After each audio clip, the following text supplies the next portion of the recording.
n'a pas discuté tout à l'heure, c'est que quand on a ce problème discret, maintenant il peut être de taille assez importante et ça peut devenir lent ou compliqué de le résoudre de manière exacte. Donc ce qu'on va faire, on va utiliser des méthodes itératives, des solveurs itératifs pour l'approcher. Donc là, j'ai introduit un nouveau index. Et ce qu'on peut calculer en pratique, c'est le ULK qui habite dans le même espace.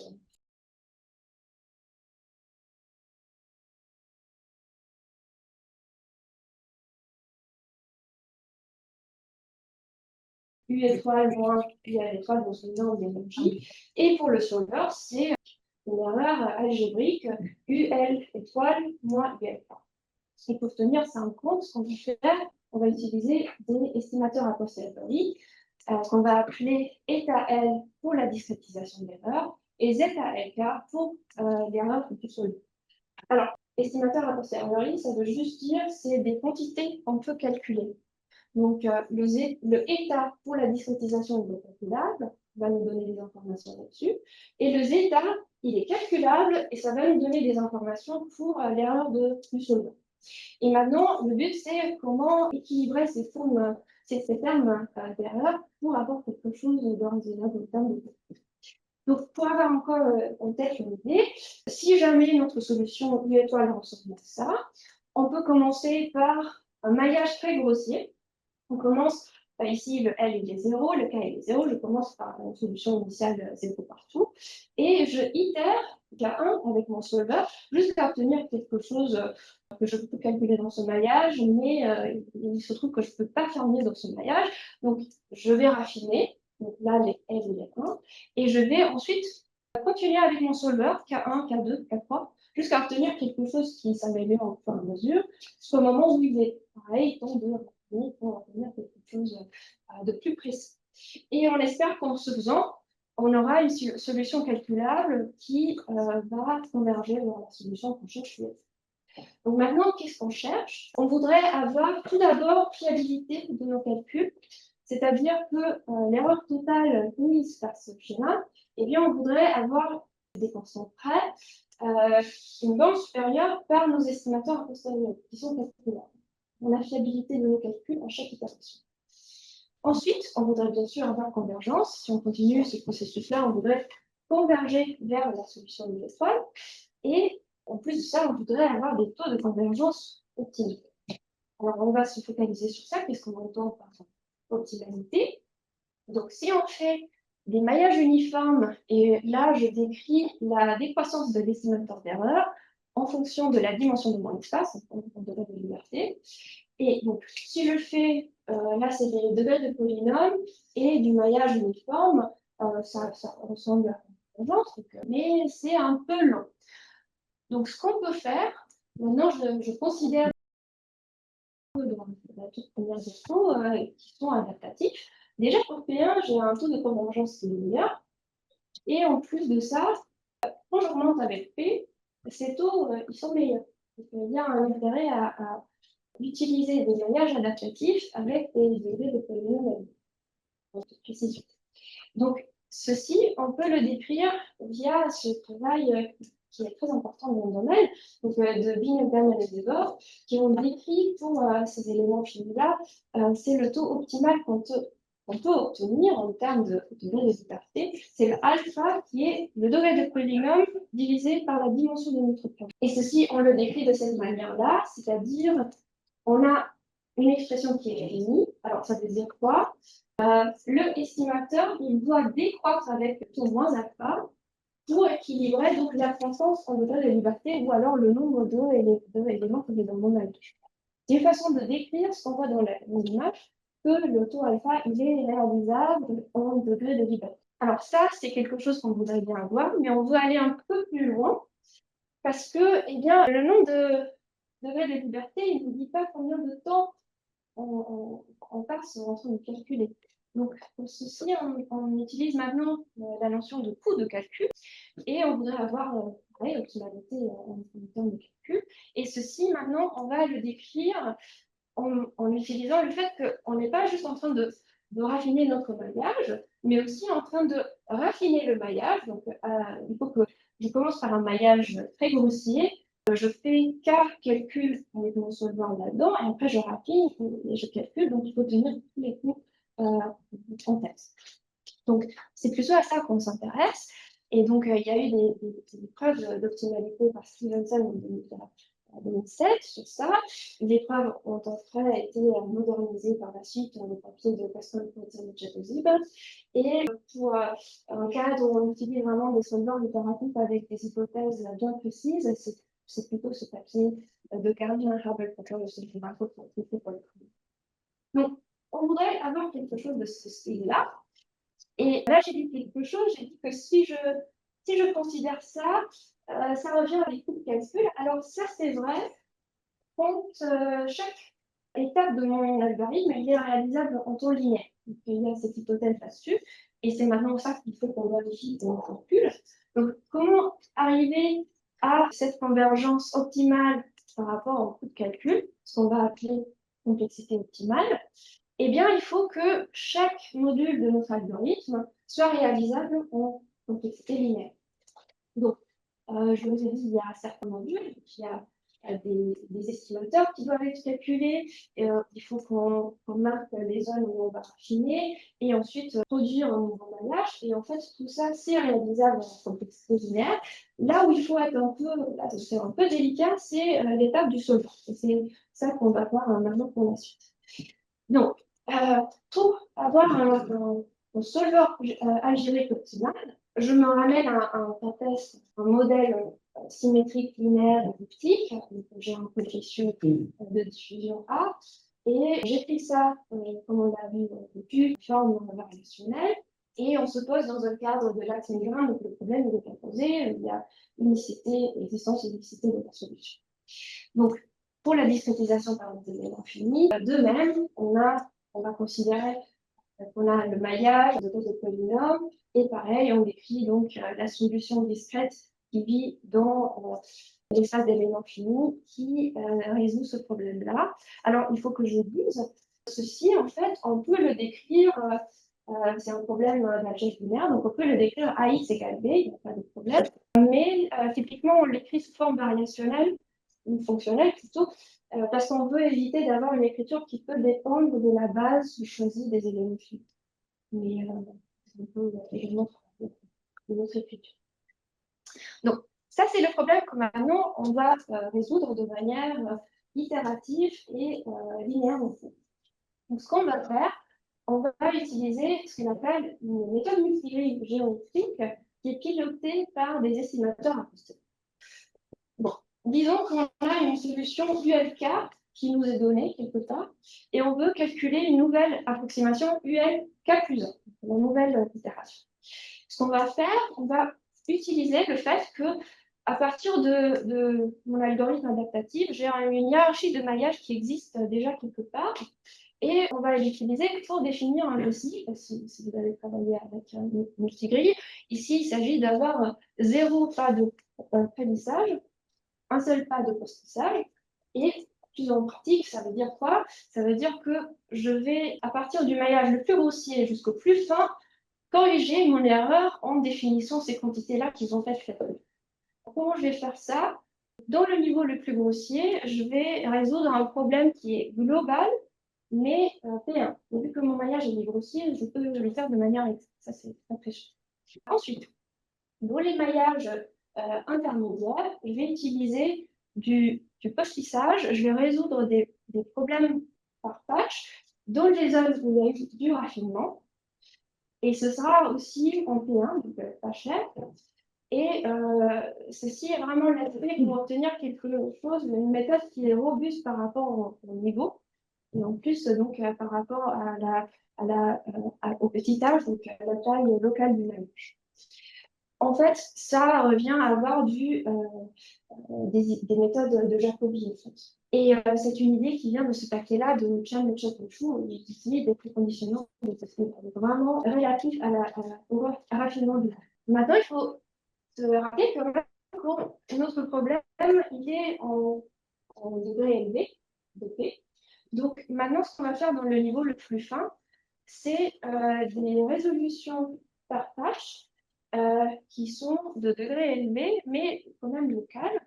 Et ça revient à étudier en fait, donc si ça c'est un sommet de mon maillage, et j'ai du degré élevé, en fait j'ai des degrés de liberté qui vivent à l'intérieur du triangle. Donc il faut traiter ça comme un bloc et il faut inverser les petits blocs. En fait, ça revient à avoir du bloc Jacobi ou alors du Schwarz additif par rapport qui domine les petits patchs qui sont des triangles qui partagent un seul sommet. Et ça, c'est important de traiter ça comme un bloc pour obtenir une analyse, mais aussi en pratique, avoir de la paix-robustesse. C'est-à-dire que cette méthode-là, elle va ne pas dépendre du degré de polygone, elle va se comporter de la même manière grâce à ce type de lissage. Et l'idée vient de Schoebel-Melanie-Taschenberg, qui ont introduit des compositions synthétiques. Donc, tout ça, pour pouvoir définir, donc ici, c'est des améliorations par niveau, c'est des groupes. Et en plus de ça, on rajoute aussi des pas pour améliorer dans chaque niveau la défense. En fait, on peut regarder ce qu'on a calculé ici, les roues comme des directions de descente pour l'erreur, et les lambdas vont être comme des pas optimaux pour aller dans cette direction. Par recherche de l'air, c'est calculable de manière explicite, et c'est une idée qui est assez ancienne. Ça apparaît même dans ce papier de Harris en 88. Et je vous ai dit que ce type de solar, on dit piloté par la posteriori. Ce que je veux dire par là, c'est que quand j'ai construit toutes ces corrections-là à l'erreur, eh bien, je peux les utiliser pour définir un estimateur a posteriori pour l'erreur algébrique.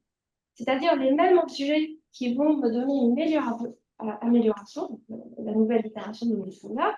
De l'autre côté, je peux sommer leurs normes respectives et c'est une quantité qui est calculable que je vais utiliser pour donner de l'information sur l'erreur algébrique. Ce qu'on peut prouver sur ce type de solver, c'est qu'on a contraction de l'erreur algébrique.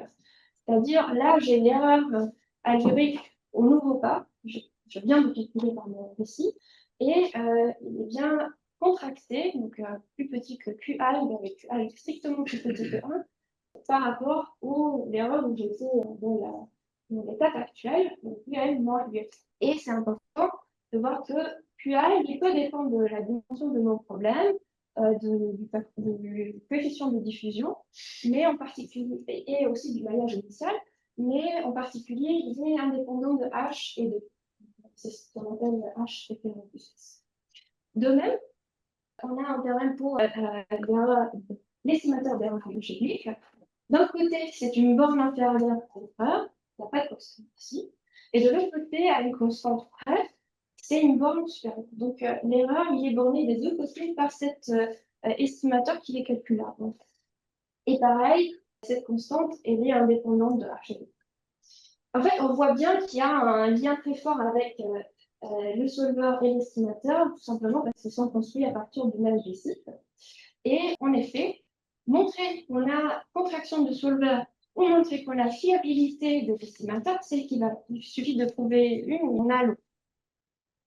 Donc, ça, c'est donc des travaux qu'on a fait pendant ma thèse, notamment pour la théorie robustesse, et après, pendant mon postdoc, on a travaillé sur le côté H-robuste. Le corollaire qui suit de ces théorèmes, c'est le suivant. Effectivement, on a équivalence de l'erreur avec l'estimateur, et en plus, l'estimateur, comme il est défini, il est très localisé. Donc, si jamais on veut avoir de l'information plus précise à l'erreur algébrique, on sait où dans les niveaux aller et où possiblement dans des patchs. Si jamais on veut faire de l'adaptivité au niveau de ce ça, c'est un point de départ. Maintenant, on a un solver qui contracte et qui est optimal. Comment on va utiliser ça dans un cadre de maillage adaptatif? Donc, l'algorithme, il ressemble à ça. Donc, c'est une boucle en L qui va être le nombre de niveaux. Comme ça, je vais affiner au fur et à mesure. Et donc, j'ai solve, estimate, mark and refine. Je commence avec un maillage initial T0 et j'aurai quelques paramètres d'activité qu'on verra dans un instant. Donc, on a dit que pour résoudre, on va utiliser notre solver. Et en effet, donc ici, on a la boucle d'algèbre. Et ce qu'on va faire, donc on itère en K et on a une nouvelle approximation ULK qui approche le UL étoile. On ne connaît pas oui.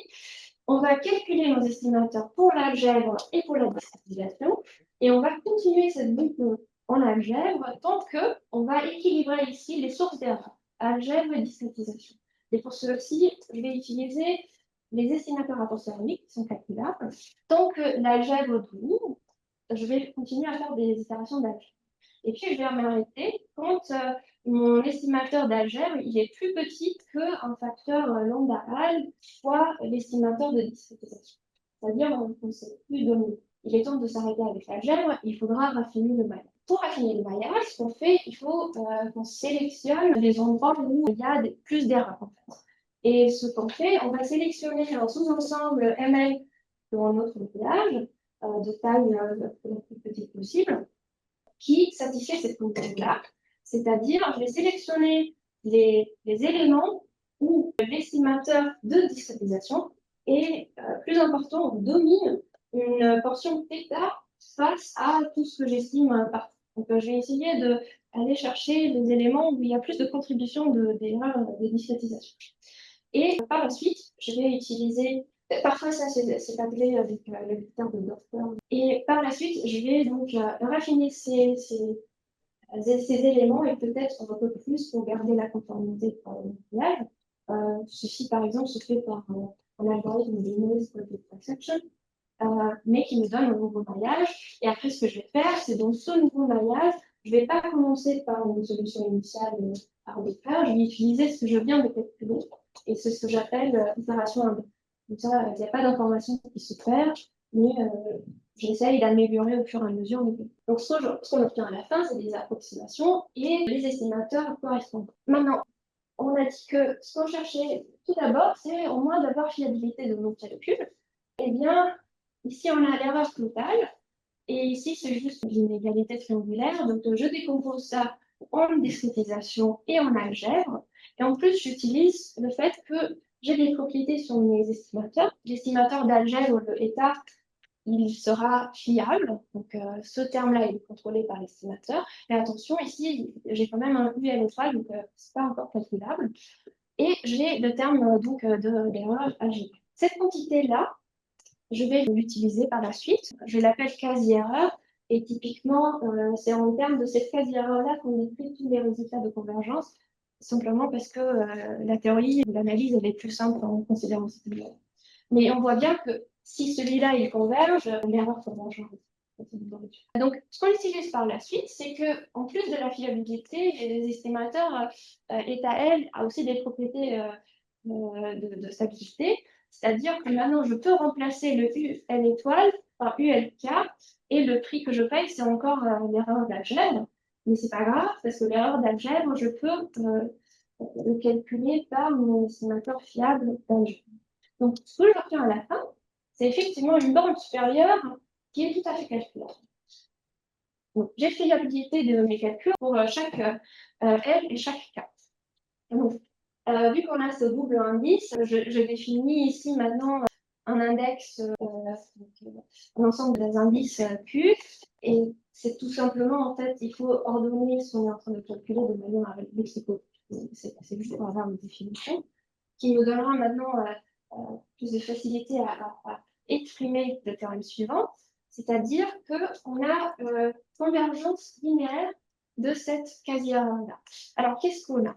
On considère des paramètres arbitraires θ et lambda alg, et ce qu'on peut prouver, c'est que mon quasi-erreur, je le considère à deux moments distincts de mon algorithme, le LK qui vient après et le L'K' qui vient avant, et je peux le borner à une constante près par un QI qui est plus petit que 1 et qui est à la puissance de combien de pas il y a eu entre ces deux moments de calcul. C'est-à-dire, essentiellement, je suis en train de contracter cette quasi-erreur n'importe quelle décision algorithmique. Que ce soit du rapidement, que ce soit de l'algèbre, je suis en train de contracter quasi-erreur. Et par la suite, j'utilise ça et ce que j'obtiens, c'est effectivement, j'ai convergence de ma méthode, parce que comme on a vu, c'est une bande supérieure à l'erreur. Et typiquement, pour toi, LK, je peux le borner, par exemple, par un tel terme. Et quand LK n'est pas d'un infini, et bien, ça va pas d'infini. Donc, et ceci est valable maintenant pour la convergence pour tout paramètre adaptatif. En la convergence, moi, après, cette théorème de convergence linéaire est une notion importante en adaptation.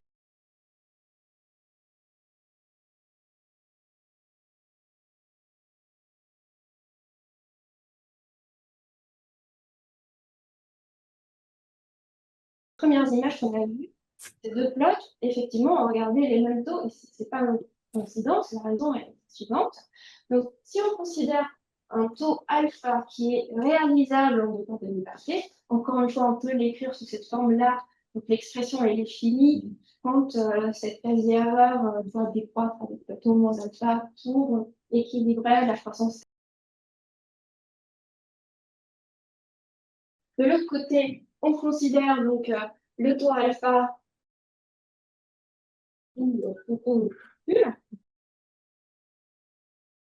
les juste au point FK. Et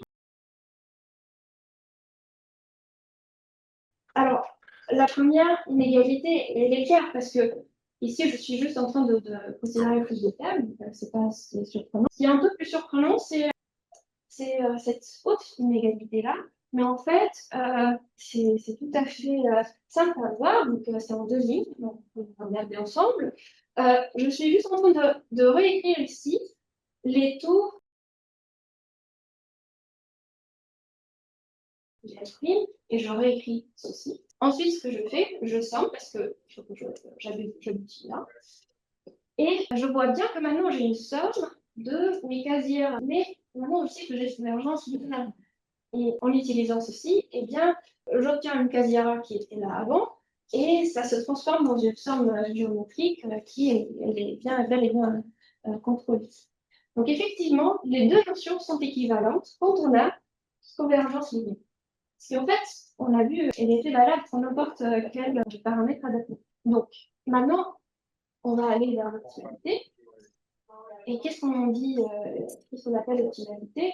Alors, c'est une notion qui a été introduite pour les ondelettes au départ, et après, ça s'est propagé dans les éléments finis. Il y a une définition que je mets un peu, je ne cache pas vraiment, mais ce qui est important de se souvenir, c'est que on dit que U étoile appartient à la classe d'approximation alpha si U étoile peut être approché, ce taux alpha par rapport au degré de delta. Il nous dit juste que ce taux alpha il est irréalisable, mais pas c'est lesquels des maillages qui rendent ça possible. Et donc maintenant, on se dit avec notre algorithme, est-ce qu'on peut produire des maillages qui vont nous donner ce taux? Et en effet, c'est le terme suivant, il nous décrit. Soit alpha, et maintenant, on va supposer qu'on a des paramètres adaptatifs suffisamment petits. Quand c'est le cas, on aura cette équivalence-là. Alors, qu'est-ce que c'est? On a cette chose-là qu'on a dit, c'est fini. Et de l'autre côté, donc, on a la quasi-erreur par rapport au tout taux de calcul. Et encore une fois, quand c'est fini, ça veut dire que le taux n'est pas égal. Donc, il faut résumer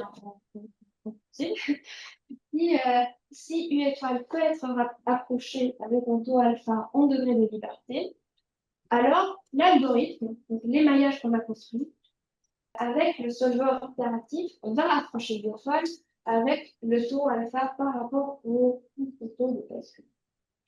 Juste pour une question suffisamment petit, là, vous allez dire qu'à chaque étape, tu ne marques pas trop de monde, ou c'est le contraire. Tu marques pas trop, oui, c'est ça. Donc, tu fais potentiellement plus d'étapes, oui. mais oui. C'est ça. Donc potentiellement, on raffine très peu et on aura peut-être beaucoup de villages. Si tu raffines trop, tu as tendance à faire de rapidement. Oui, exactement. Voilà. Donc ça, c'est pour l'optimalité. Oui, Qu'est-ce que signifie low grade alpha respect to the Donc, qu'est-ce qui est laissé libre dans le En fait, je dis juste que U étoile a suffisamment de régularité quelque part pour que, avec des éléments finis, on peut l'approcher avec notre alpha. Mais quels éléments finis? Si je prends juste la base, c'est nous-mêmes. La solution U étoile n'est pas discrète en fait. Oui, donc tu veux dire dans la classe des maillages que tu as déjà. Oui. En fait, il peut y avoir plein de maillages qui ne sont pas forcément emboîtés d'ailleurs, qui peuvent te rendre possible cette décroissance, mais on ne sait pas. Et l'algorithme, il va construire des maillages emboîtés, pas les mêmes, mais au moins, oui. Il y a, en plus, oui, c'est vrai, il y a des tildes ici, donc tout ça, c'est à des constantes près. Donc forcément, on n'a pas optimalité quasi optimale. J'ai oublié ce que c'est un 0,0, ça va pas être important, c'est de la multiplication. C'est l'erreur qu'on commet tout au début, parce que quand on ne sait pas comment. L'erreur arbitraire, enfin, l'erreur du départ peut être arbitraire. Ça, on ne contrôle pas. Mais par contre, on a la fiabilité de tout ce qui suit là. C'est ça. N'hésitez pas. Hein, donc, voilà, maintenant on peut voir un peu de numérique. Prenons le cas où on a un coefficient de diffusion qui est avec des sauts un peu importants. C'est le problème qui est écrit dans le papier de Kellogg. Et on commence. Là, on connaît la solution analytique, donc elle ressemble à ça. Il y a une forte singularité à l'origine. On commence par un maillage grossier qui ressemble à ceci. On raffine et au bout de, il me semble ici, j'avais calculé 15 de raffinement. Déjà, on a quelque chose, au moins à l'œil, ça paraît raisonnable. Et maintenant, on regarde la décroissance. Donc, là, c'est l'erreur, l'estimateur d'erreur par rapport au temps et pour de différents degrés de qualité. Et on voit bien qu'on a les taux optimaux. Et en plus, on compare, si jamais on faisait du raffinement uniforme, vu que c'est un problème qui est très singulier, eh bien, on voit que les taux ici sont très sous-optimaux. C'est même plus compliqué pour les éléments finis standards de converger à une précision qu'on veut. Précision. Moi, j'ai une question. Ton P, il est uniforme sur tout le maillage. D'accord. Oui, et bon, Donc, c'est. il ne change pas. Il change. Oui, c'est ça intéressant éventuellement de voir comment le faire varier.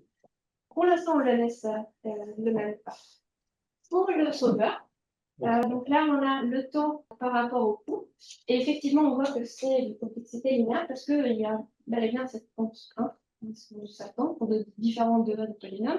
Et il faut faire la comparaison avec, ici c'est en MATLAB, donc on a fait du backslash. À partir d'un moment, on commence à voir qu'effectivement, ça devient un peu sous-optimal d'utiliser des solvers. On commence à voir déjà quand on a des matrices qui deviennent plus grandes. Après, pour la robustesse du solver, donc ici, c'est le facteur de contraction pour différents degrés de polynôme. Et en effet, ça ne change pas avec et c'est bien robuste. Comme ça. Oui, à chaque fois qu'on avait un nouveau niveau, on commençait par la solution qu'on avait calculée auparavant. Et ça, c'est important en termes de complexité aussi également, parce que si on ne fait pas ça, si on commence à chaque niveau par 0, eh bien, le nombre de solvers il va exploser. Et c'est ce qu'on voit ici. Donc, pour de différents seuils le long de la halle, eh bien, tout est stable si on fait des itérations emboîtées. Par contre, si on ne le fait pas, eh bien, ça explose et on ne peut pas espérer avoir de complexité. Je voulais dire quelques mots. On peut traiter une toute petite famille de problèmes non linéaires. Donc, je vais en dire deux mots là-dessus.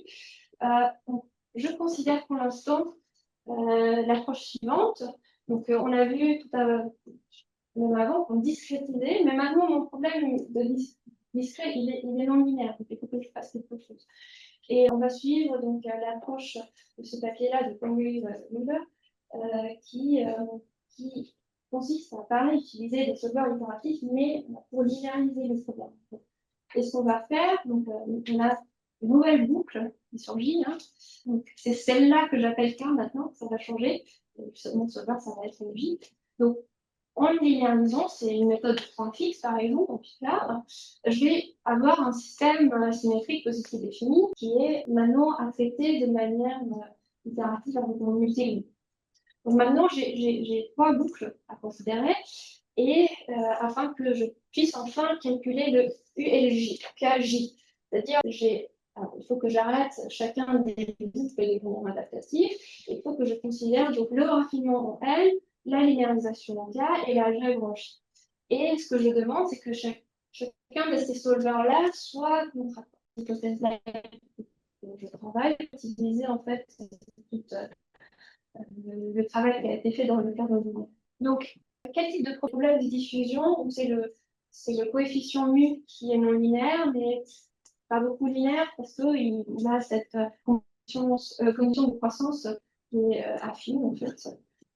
Mais ça nous permet au moins de décrire notre problème avec un opérateur A qui est non linéaire, sous certaines hypothèses. Notamment, on aura un opérateur fortement monophase et Lipschitz continu, ce qui nous donne, à partir de, par exemple, le livre de Zeiger, l'existence et une implicité de ce type de problème. Et en plus de ça, c'est des problèmes qui sont sympas, au moins dans le sens où on a une énergie qu'on peut utiliser. Et on peut utiliser aussi cette énergie pour des estimateurs a posteriori. C'est un peu la nouveauté de cette approche. Donc, on va utiliser l'énergie pour définir une distance. Alors, il faut faire attention un peu aussi ici. Typiquement, on l'utilise parce que pour la solution exacte, comme c'est un unitaire de l'énergie, on a équivalence entre énergie et ce qu'on peut faire, c'est maintenant, c'est presque le même algo qu'on a vu tout à l'heure, mais on aura donc une boucle imbriquée au milieu, donc en linéarisation et en algèbre. Et ce qu'on va faire, on peut calculer donc ULKJ, et il faut calculer de même les estimateurs a posteriori. Pour l'instant, je laisse ici, on va traiter dans un instant quel critère d'arrêt on va utiliser pour l'algèbre. Pour la linéarisation, on garde le même esprit que tout à l'heure. On va équilibrer les sources d'erreur de linéarisation et de discrétisation. Et maintenant, la linéarisation, donc c'est le K, K-1, c'est pour que ce soit comparable à la discrétisation, et c'est là où je... Par la suite, de même, le critère de Doppler pour voir où est-ce qu'il faut que je raffine. Ensuite, je raffine pour avoir un nouveau maillage, et pareil, j'utilise des itérations en boîte. Maintenant, je vais juste décrire quel type de critères on peut utiliser dans ce cas. Ce que je cherche, en fait, c'est un critère qui va me donner contraction de ma boucle imbriquée linéarisation algèbre.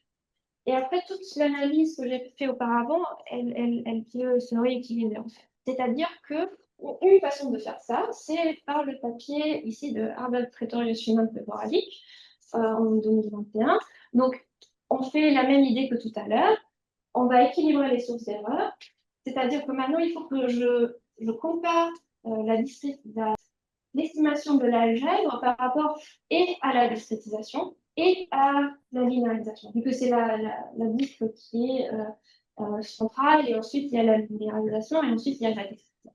Donc si on fait ça, on a des résultats, mais on a une convergence linéaire pour un paramètre lambda i qui est suffisamment petit. Et ça, c'est pas très gênant, on peut dire, mais c'était un peu la pièce centrale de toute cette analyse, où ça nous donnait l'équivalence entre taux de liberté et taux en calcul. Donc, on voudrait que ce soit robuste par rapport aux paramètres choisis de l'utilisateur.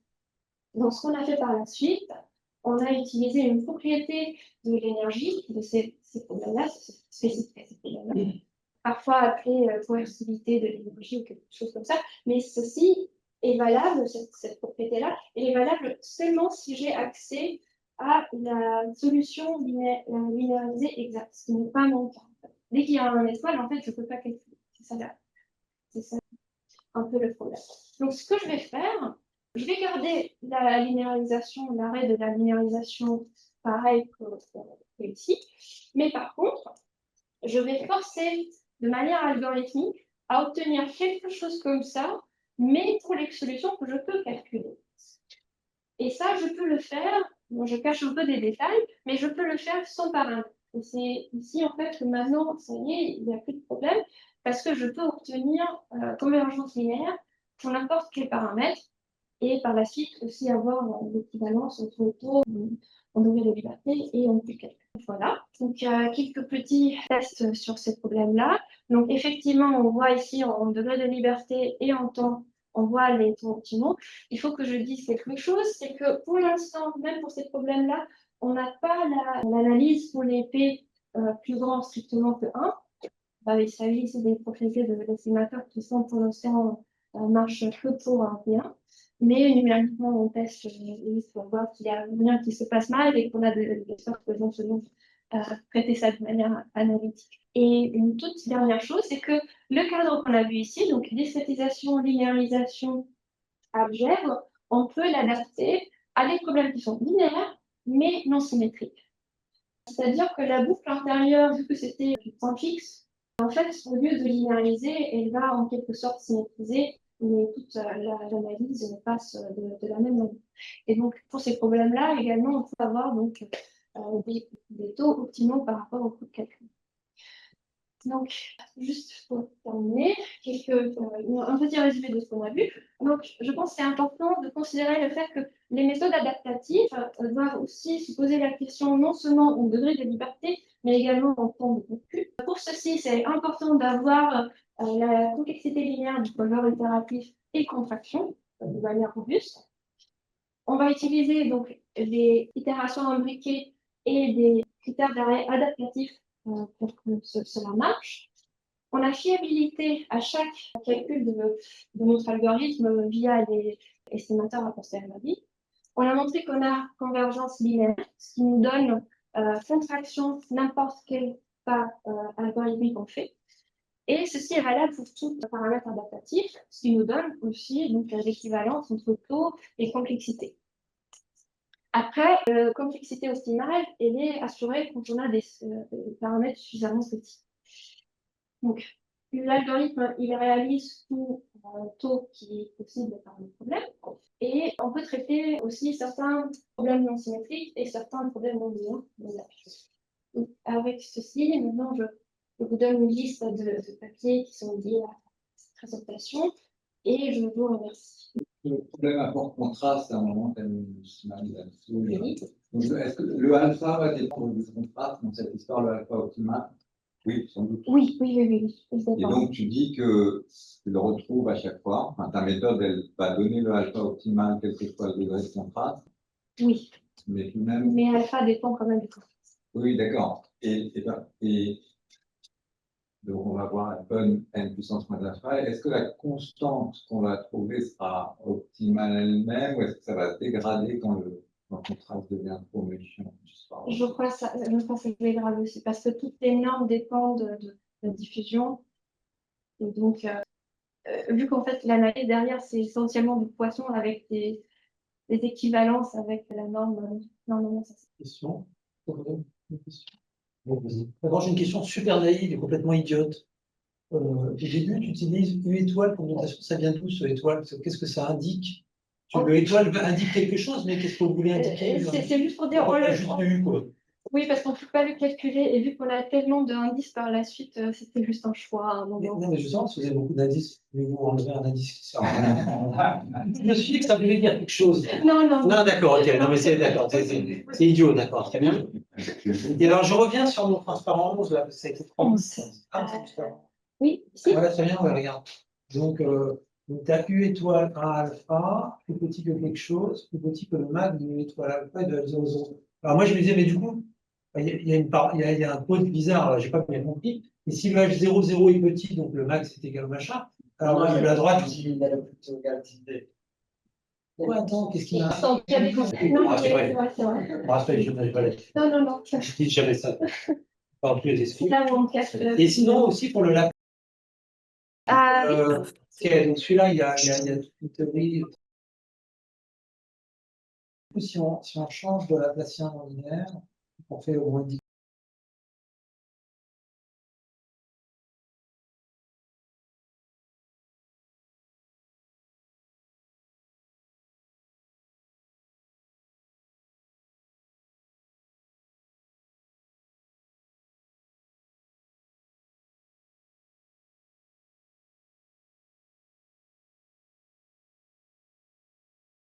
c'est pas. D'accord, mais du coup, c'est moins optimal en quelque sorte, mais ça fonctionne quand même. Ça fonctionne quand même, mais il faut avoir vraiment des paramètres encore plus petits. D'accord, mais ça, c'est la nature des choses, ça n'enlève rien. Ça. Mais il y a des résultats qui existent. Parce que Il y a encore des hypothèses sur quelle. Alors, c'est pas tout à fait cette condition-là, mais comme ça dépend juste de U, il y a encore quelques conditions qu'il faut que la non-linéarité respecte. Parce que dans certaines applications, c'est plus des puissances de U que des puissances. C'est plus des fonctions de U, la puissance de que des fonctions que des gradients. Il y a de la théorie de ça, mais ça marche aussi. Il y avait aussi une autre question un peu. Donc, le problème, tu as choisi le L-shape. Parce que c'est vraiment comme ça génère une singularité de point, en quelque sorte. Alors, je crois dans ce problème-là, c'est pas le L-shape. C'est pas dans celui-là, mais au tout début. Au tout début, oui. Oui, oui, oui. Et donc, il y a une partie du fait, évidemment, que ça se raffine localement autour du point, Mhm. qui est le fait que la solution présente un caractère singulier, non marqué par le point, parce que c'est un point rentrant, comme on dit, quoi. C'est ça, oui. Ouais. Oui, oui. Mais j'ai pas présenté, je me rends compte des résultats sur là. C'était juste pour le solver, je crois que j'avais utilisé le L-shape. D'accord. Là, ouais. Et donc ça, ce choix, il a été, ce problème, vous l'avez choisi parce que justement, il mettait bien en valeur la méthode, c'est ça? Oui, oui, oui. D'accord. C'est pas une fonction H2, mais du coup, on peut comparer. Ça, Ouais. en fonction de l'angle, C'est ça, c'est ça. c'est ça la règle. Moi, j'ai une question toute bête. J'ai pas compris ton algorithme de raffinement. Oui. Parce que quand tu fais ça plusieurs fois, généralement, tu obtiens des triangles, tu perds le triangle anisotrope qui est de plus en plus. Comment tu as résolu ce.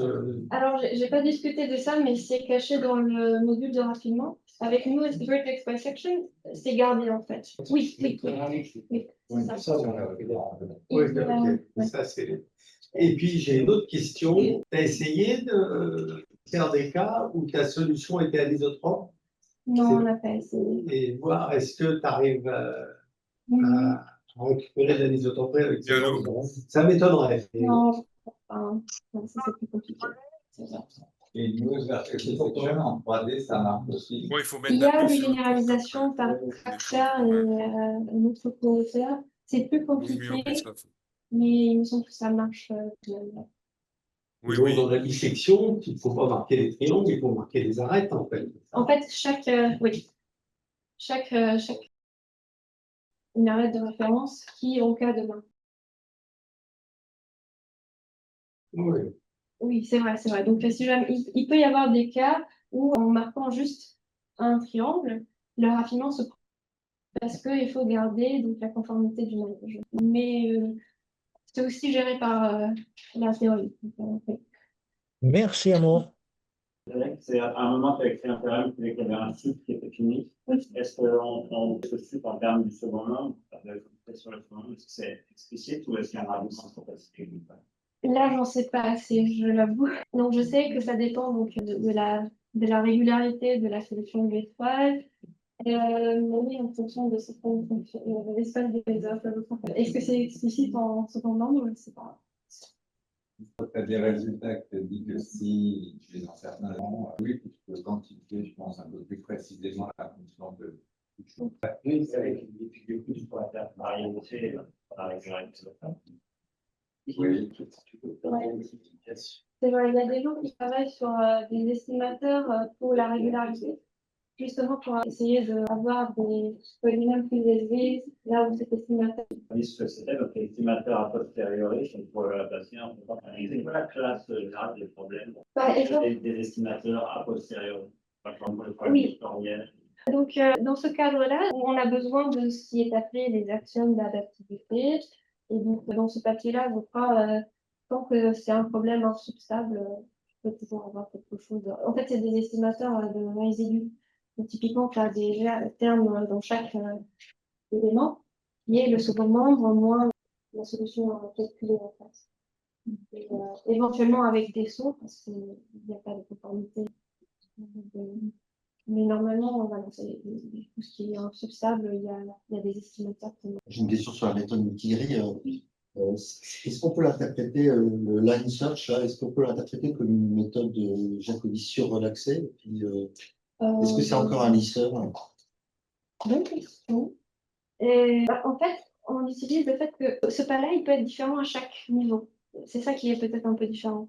Parce qu'avec, si on a un lisseur Jacobi, peut-être qu'il y a le poids devant, mais le poids, il est le même partout. Alors qu'ici, c'est vraiment en fonction de ce qu'on a corrigé dans les niveaux précédents, on veut faire le mieux dans le niveau qui va arriver, et ce pas, il va changer, en fait, il va se mettre à jour. En fait, on a essayé récemment de symétriser le problème et d'utiliser un préconditionneur, et on se rend compte que déjà, il n'était pas symétrique parce qu'il n'y a pas de preset, mais il est aussi non linéaire, justement, à cause de ces phases. Ouais, merci beaucoup.